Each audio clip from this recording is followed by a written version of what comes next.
Hey guys, Dan aka Pollux here. Thank you again for joining us on our Eldritch Studies mod playthrough.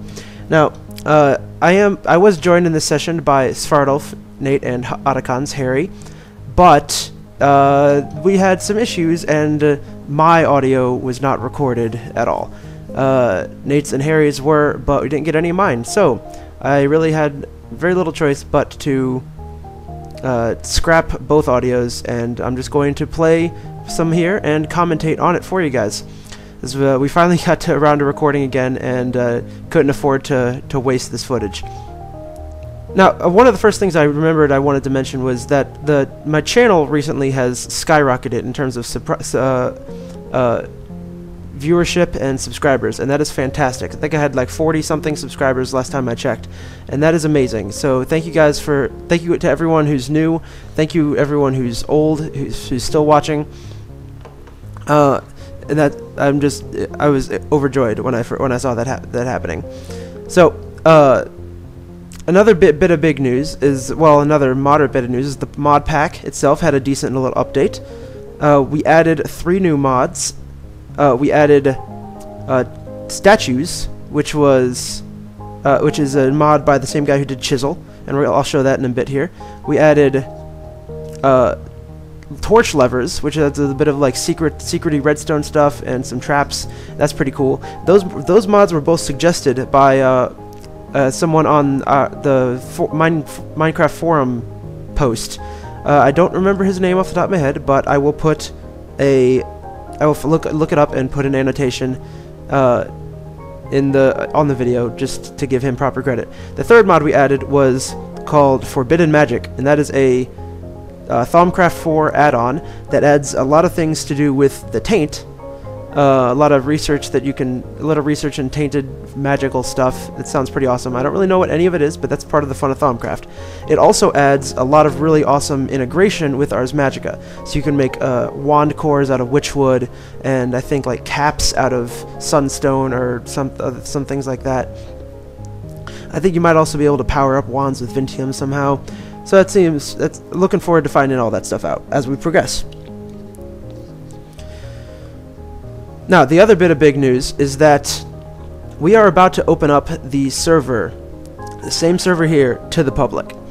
Hopefully, it'll happen pretty soon. Hopefully, we're not exactly sure when. We're still working on some of the details. I've never run a public server before, so we're gonna do our best to make sure that it is functional for all of you guys, because so many people have been asking about wanting to join the server, and we really want to make it happen. We want to have a lot of people on.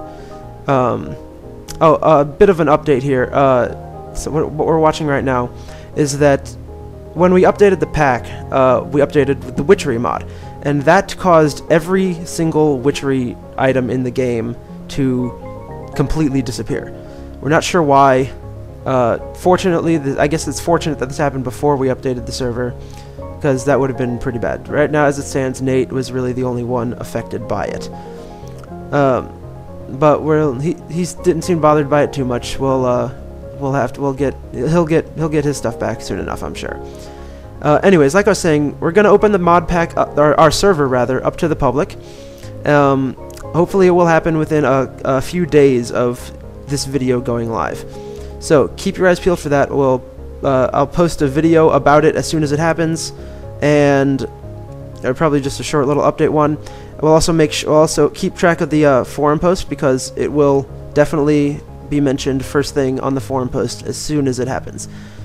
So a lot of people have been asking about getting on with us, and we'd like to make that happen, because we want to see some of you guys want to see what you can make, want to see how you enjoy the progression system. And yeah, we'll just have more updates on that as it becomes available. So we're going to show off the statues mod, first of all. You saw the recipe there for the hammer. That's all you need. You can make a statue out of any blocks. Now, any 2 blocks from any mod even, stacked on top of each other, like you see here. Then you take that hammer that I just showed a second ago, you right-click on the blocks, and it'll open up an awesome UI where you type in a player's name. As long as they're on the server, they will, immediately it will become a statue of that player with their skin. So you see right there, that's a statue of me, with my arms open, inviting everyone to come and join us on the server, I suppose.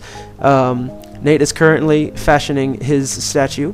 The cool thing about it is that you can pose it. Now that's not the pose that I made is not anything.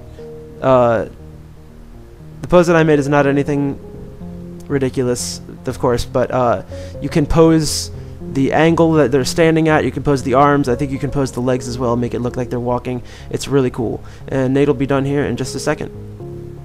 And there goes Nate's statue, looking off into the distance like the explorer he is. So yeah, it's all really awesome. You can, apparently there's a way to pose statues, or not pose, rather. Apparently there's also a way to color statues. You can craft like a paint palette or something like that to color statues, but we haven't quite played around. We haven't really played around with that yet. Personally, I think it looks pretty cool, just bronze, and that is what that's made out of. By the way, is these statues are made out of bronze from Tinker's Construct. I figured a bronze statue was bronze was an appropriate statue material.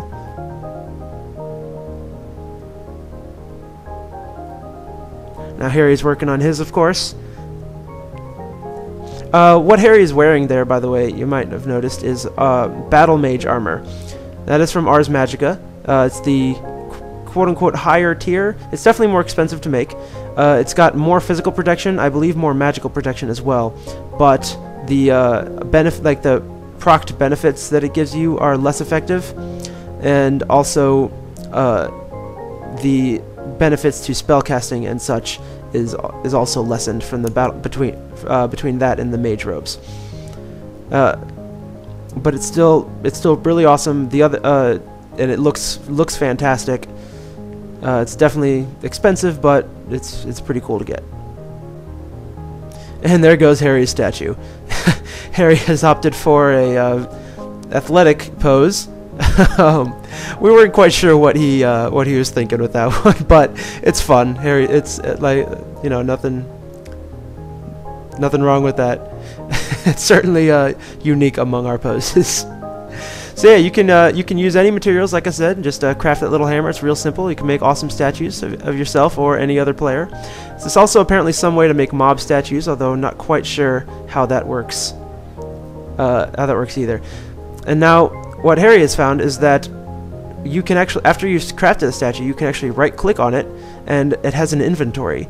You can place armor bits and weapons. You can, like, one item in each hand. So I'm experimenting here. You can place, like I said, took the lich robes off. You can place the lich robe, like on your. I placed the lich robe on my statue here. You can place any armor bits that you want, any tools. You see Nate in the background placing some of his tools in his hands. Eventually, I decided I didn't like the lich robes on there though, so I took them off. So yeah, you can see, there you go. There's my bow in the hand there. Good old Ferris Bueller. Haven't fired Ferris Bueller in a very long time though, so it's I was gonna just leave him there. I believe I just left him there on my statue. So yeah, that's about it for the statues mod.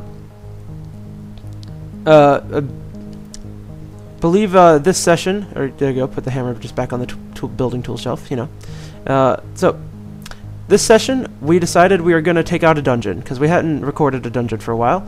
And we kind of only, even this time, I suppose we really only recorded the dungeon to an extent. Which is a shame, but I'll, you know, show you some of the highlights here as we went through it and kind of give you a little bit of director's cut commentary kind of a thing. Never quite known what director's cut means, actually. In this case, it's going to be shorter. So, once we made sure we were all prepared for a dungeon adventure, had all of our tools that we needed and everything else we went to we set off. We decided we were going to take on the giant castle that was fairly close to our base. There's that and the volcano, and we'll take on the volcano again later, or at some point later. But for now, we're gonna just go for the castle. Now you might notice I'm not using my advanced travel spell. And that's because that's mostly air affinity, and I needed to get my lightning affinity up a little bit more. So I made myself a simple haste spell, which is 100% lightning affinity. So I'm just going to be casting that for a while, rather than the advanced travel spell, in order to kind of even out my air and lightning affinities, because I do want both to be pretty high, but I don't want to get air all the way up to 100% before I get lightning anywhere. So this isn't the main entrance, obviously, but of the castle, but it's the first one we found, so we're gonna head in there. Now we were surprised to find another turtle boss in here. I thought they were all only in those underground cave systems, but I found one in this seemed to be being kept as a pet by the walkers, although one of the walkers is now attacking it. Must be trying to discipline it. I don't think it's going to end too well for the walker. Oh, and there we go.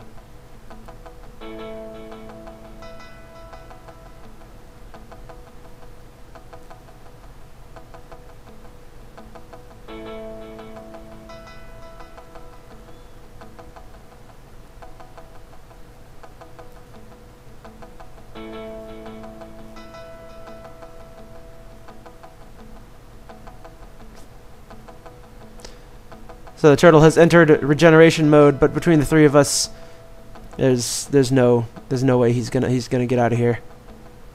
Yeah. There he goes. Turtle down.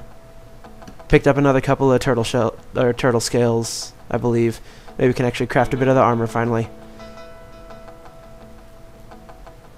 We picked up another revolver as well. We already have one, but we wanted to get... Harry had the idea that he wanted to put dual revolvers on his statue, and we agreed that that was pretty cool, so we took it. And then we found this room. Now this room was a bit of a pain. As you see these pressure plates, and you can guess what they do. I took off my haste boots here because they make things a little bit more and they're more navigable. But Nate decided that it would just be a good idea to just run through the pressure plates, anyways. I tried to take a more cautious approach, and it worked out pretty well for me at the beginning. But then I got hit once and said, "Screw it."